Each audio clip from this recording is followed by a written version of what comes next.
3 दिन पहले की बात है, एक लड़का गरेबान खुला हुआ हफरवियों ने बेचारा अजीब से जैसे मर जाएगा खड़े खड़े, कह रहे मैंने दूसरी की है, पकड़ा गया हूं। उसके दोस्त उसको लेकर आए कि ये खुदकुशी करने जा रहा था। अब पता नहीं झूठ बोल रहा, बजाय तो सच्ची बोल रहा था। हम इसको आपके पास लेकर आए हैं। इस पे पहली बीवी का और ससुराल का दबाव इतना है कि अब ये खुदकुशी के ख्यालात आ रहे हैं कि यार दूसरी को छोड़ूंगा तो वहां भी साले हैं। सही है ना, वो भी एक टेंशन है। तो बेहतर है कि बीच से ही निकल लो, पतली गली से।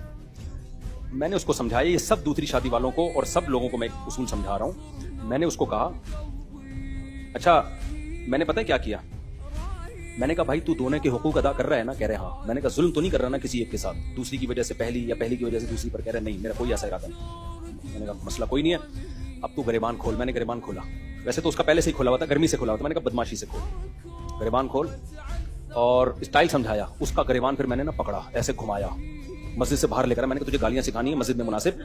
वाकई अल्लाह की कसम यही हुई, बिल्कुल सच बोल रहा हूं मैं आपको। आप समझ रहे हैं मुझसे मुबालगा कर रहे हैं। मैंने कहा तुझे मैंने गालियां सिखानी है, बाहर निकल। तो मस्जिद में नहीं सिखा सकता। उसको मैंने ना गरेबान को पकड़ के ना खींचा बाहर। मैंने कहा तूने अपने साले को ऐसे खींचना है। उसका साला बहुत तंग कर रहा था ना। मैंने कहा आराम से तूने समझा दिया ना कि भाई मैंने हलाल काम किया है, आपकी बहन के हुकूक में कोई कमी नहीं होगी। आपने आराम से समझा दिया। अब मुसलसल टॉर्चर कर रहे हैं आपको। मुसलसल 1-2 दफा होता है, बर्दाश्त करो भाई। इतना टॉर्चर कि बंदा खुदकुशी करने पे आमादा हो गया, इससे ज्यादा क्या टॉर्चर होगा भाई? तो मैंने कहा ऐसे उसके गरेबान पकड़ना और बोला तेरे बाप का खाता हूं क्या मैं? समझ में आ रही हो? और वो गाली,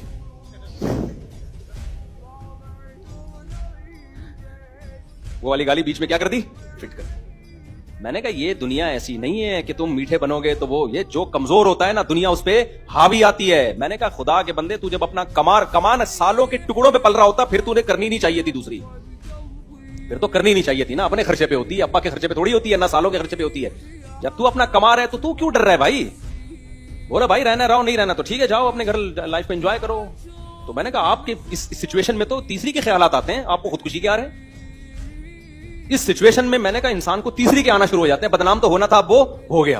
अब बदनामी वाली जिंदगी तीसरी भी करो, फिर मैंने कहा चौथी भी करो। जिसने रहना हो रहे।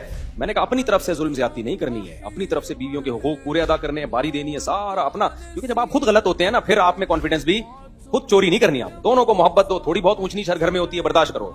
इतना ज्यादा कि यार खुदकुशी करने जा रहा है बेचारा, वो साला बोलेगा हम तो बहनों ही हमारा आधा उधर गया था, आधा था, अब पूरे से ही महरूम हो गए। तो ये चलता है मार्केट में ना।